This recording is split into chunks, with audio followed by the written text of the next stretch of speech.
Capítulo 9 da Comunicação dos Atos. Artigo 26.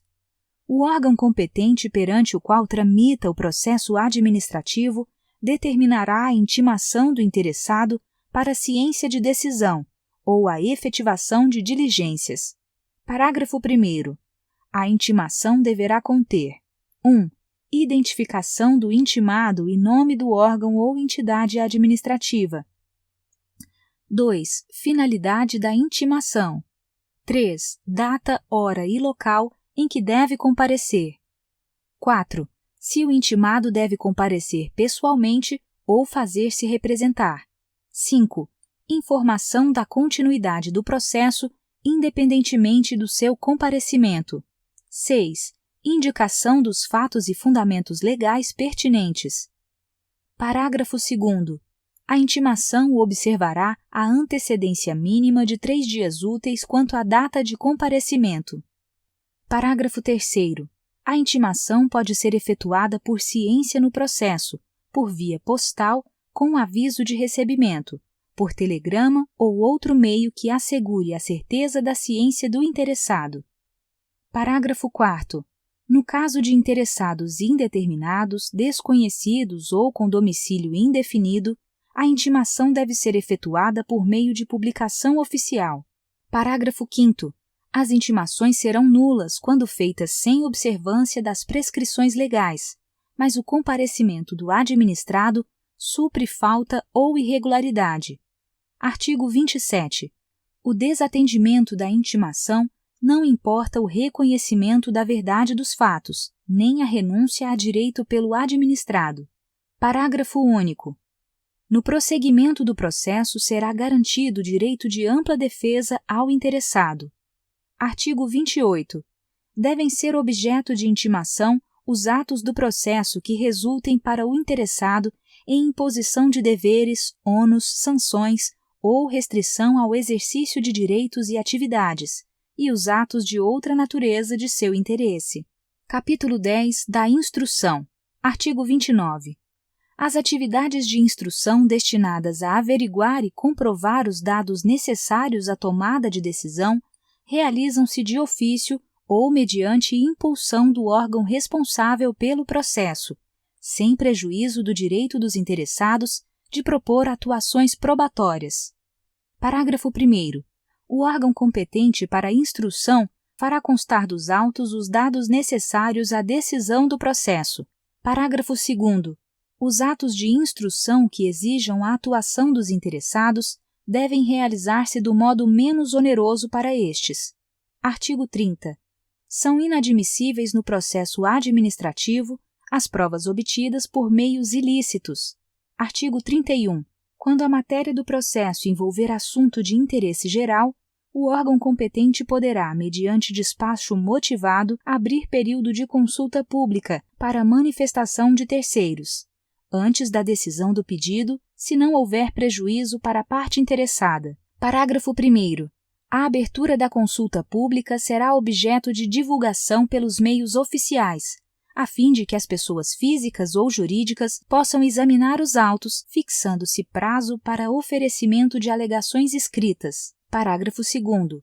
O comparecimento à consulta pública não confere por si a condição de interessado do processo, mas confere o direito de obter da administração resposta fundamentada, que poderá ser comum a todas as alegações substancialmente iguais. Artigo 32. Antes da tomada de decisão, a juízo da autoridade, diante da relevância da questão, poderá ser realizada a audiência pública para debates sobre a matéria do processo. Artigo 33. Os órgãos e entidades administrativas, em matéria relevante, poderão estabelecer outros meios de participação de administrados, diretamente ou por meio de organizações e associações legalmente reconhecidas. Artigo 34.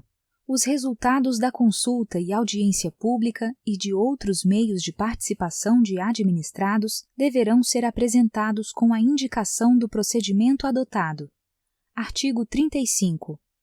Quando necessária a instrução do processo, a audiência de outros órgãos ou entidades administrativas poderá ser realizada em reunião conjunta, com a participação de titulares ou representantes dos órgãos competentes, levando-se a respectiva ata a ser juntada aos autos. Artigo 36. Cabe ao interessado a prova dos fatos que tenha alegado, sem prejuízo do dever atribuído ao órgão competente para a instrução e do disposto no artigo 37 desta lei. Artigo 37. Quando o interessado declarar que fatos e dados estão registrados em documentos existentes na própria administração responsável pelo processo ou em outro órgão administrativo, o órgão competente para a instrução proverá de ofício a obtenção dos documentos ou das respectivas cópias. Artigo 38. O interessado poderá, na fase instrutória e antes da tomada da decisão, juntar documentos e pareceres, requerer diligências e perícias, bem como aduzir alegações referentes à matéria objeto do processo. Parágrafo 1º. Os elementos probatórios deverão ser considerados na motivação do relatório e da decisão. Parágrafo 2º. Somente poderão ser recusadas, mediante decisão fundamentada, as provas propostas pelos interessados, quando sejam ilícitas, impertinentes, desnecessárias ou protelatórias. Artigo 39.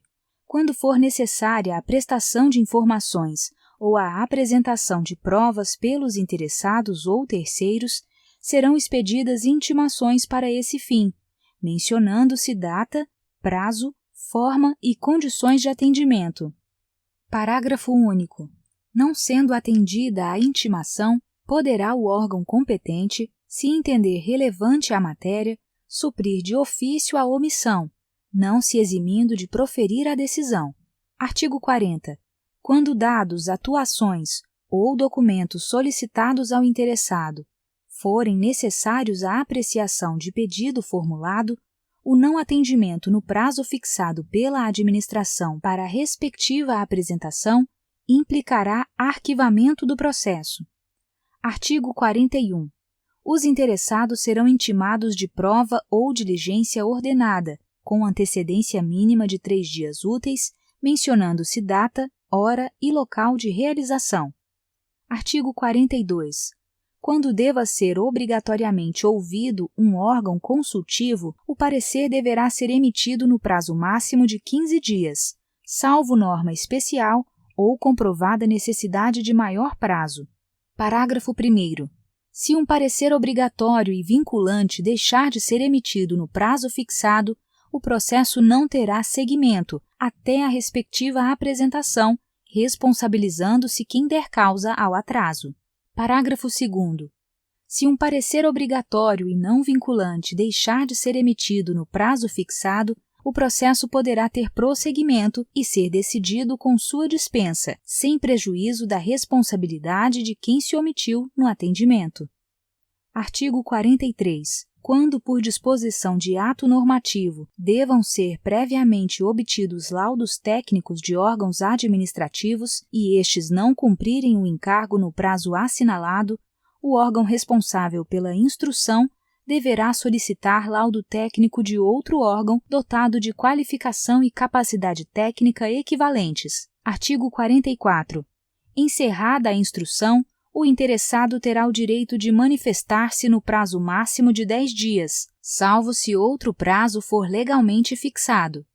Artigo 45.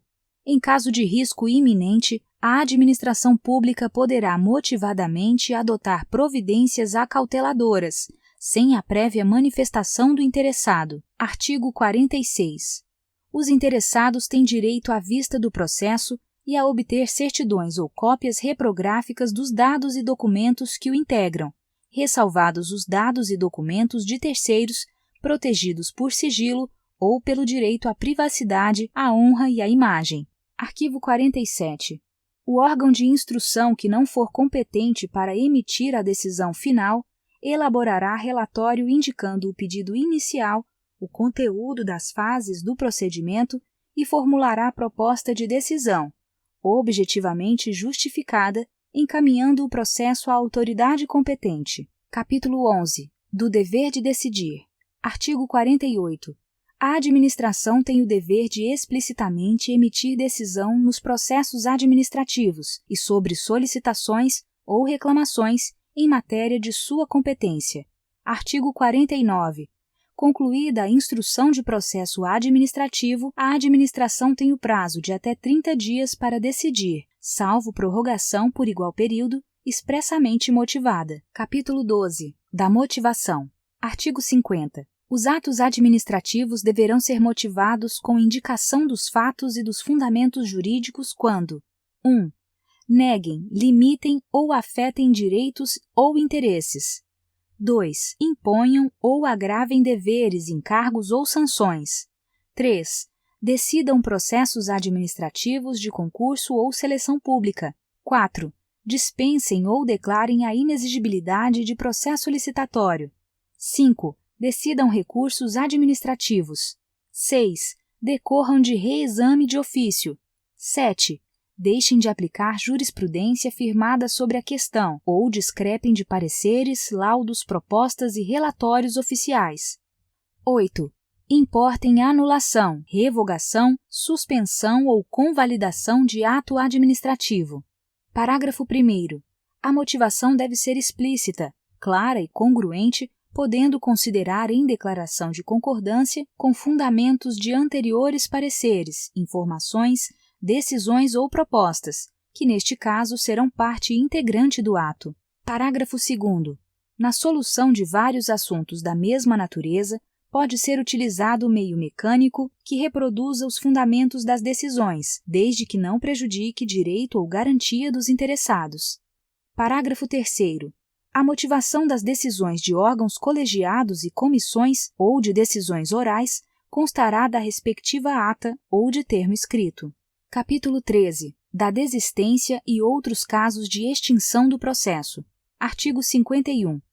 O interessado poderá, mediante manifestação escrita, desistir total ou parcialmente do pedido formulado, ou ainda renunciar a direitos disponíveis. Parágrafo 1º. Havendo vários interessados, a desistência ou renúncia atinge somente quem a tenha formulado. Parágrafo 2º.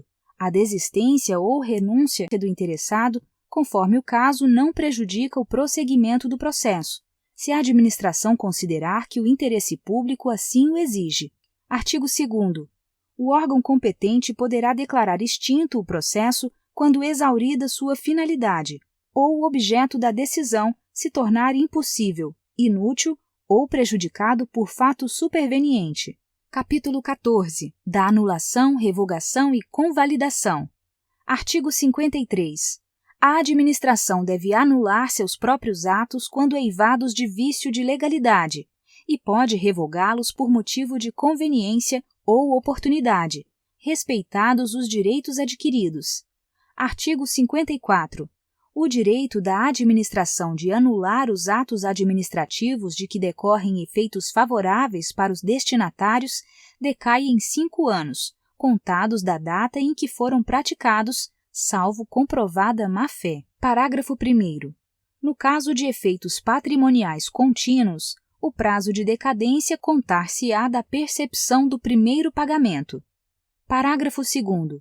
Considera-se exercício do direito de anular qualquer medida de autoridade administrativa que importe impugnação à validade do ato. Artigo 55. Em decisão na qual se evidencie não acarretarem lesão ao interesse público nem prejuízo a terceiros, os atos que apresentarem defeitos sanáveis poderão ser convalidados pela própria administração. Capítulo 15. Do recurso administrativo e da revisão. Artigo 56. Das decisões administrativas cabe recurso, em face de razões de legalidade e de mérito. Parágrafo 1º. O recurso será dirigido à autoridade que proferiu a decisão, a qual, se não a considerar no prazo de 5 dias, o encaminhará à autoridade superior. Parágrafo 2º. Salvo exigência legal, a interposição de recurso administrativo independe de caução. Parágrafo 3º. Se o recorrente alegar que a decisão administrativa contraria enunciado da súmula vinculante, caberá à autoridade prolatora da decisão impugnada, se não a reconsiderar, explicitar, antes de encaminhar o recurso à autoridade superior, as razões da aplicabilidade ou inaplicabilidade da súmula, conforme o caso. Artigo 57. O recurso administrativo tramitará no máximo por 3 instâncias administrativas, salvo disposição legal diversa. Artigo 58. Tem legitimidade para interpor recurso administrativo 1. Os titulares de direitos e interesses que forem parte no processo. 2. Aqueles cujos direitos ou interesses forem indiretamente afetados pela decisão recorrida. 3. As organizações e associações representativas, no tocante a direitos e interesses coletivos. 4. Os cidadãos ou associações, quanto a direitos ou interesses difusos. Artigo 59. Salvo disposição legal específica, é de 10 dias o prazo para interposição de recurso administrativo, contado a partir da ciência ou divulgação oficial da decisão recorrida. Parágrafo 1º. Quando a lei não fixar prazo diferente, o recurso administrativo deverá ser decidido no prazo máximo de 30 dias, a partir do recebimento dos autos pelo órgão competente. Parágrafo 2º. O prazo mencionado no parágrafo anterior poderá ser prorrogado por igual período ante justificativa explícita. Artigo 60. O recurso interpõe-se por meio de requerimento, no qual o recorrente deverá expor os fundamentos do pedido de reexame, podendo juntar os documentos que julgar convenientes. Artigo 61. Salvo disposição legal em contrário, o recurso não tem efeito suspensivo. Parágrafo único. Havendo justo receio de prejuízo de difícil ou incerta reparação decorrente da execução, a autoridade recorrida ou a imediatamente superior poderá, de ofício ou a pedido, dar efeito suspensivo ao recurso. Artigo 62. Interposto o recurso, o órgão competente para dele conhecer deverá intimar os demais interessados para que, no prazo de 5 dias úteis, apresentem alegações. Artigo 63. O recurso não será conhecido quando interposto: 1. Fora do prazo. 2. Perante órgão incompetente. 3. Por quem não seja legitimado.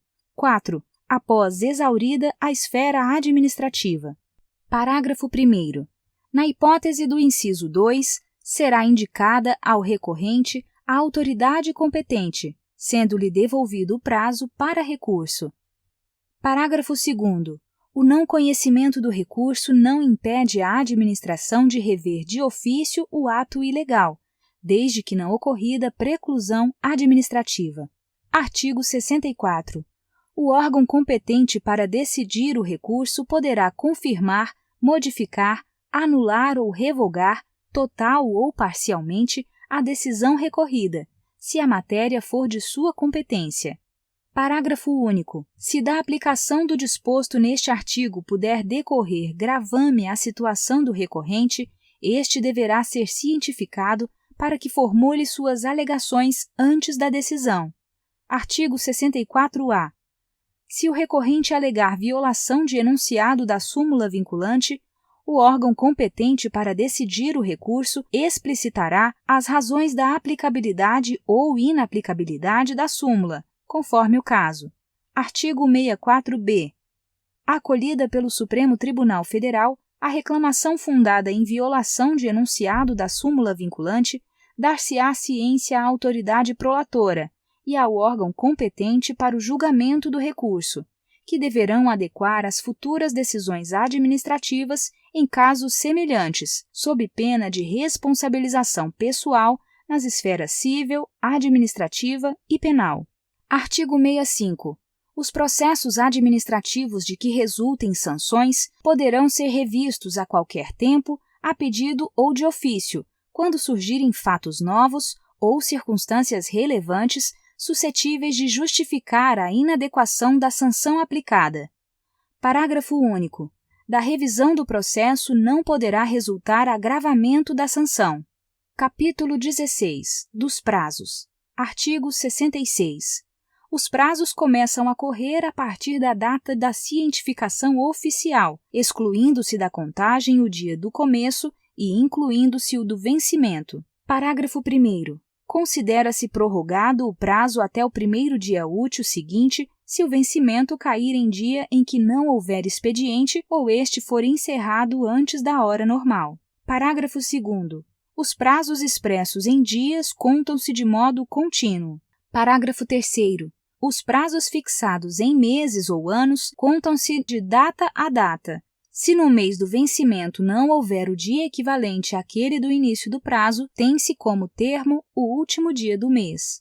Artigo 67. Salvo motivo de força maior devidamente comprovado, os prazos processuais não se suspendem.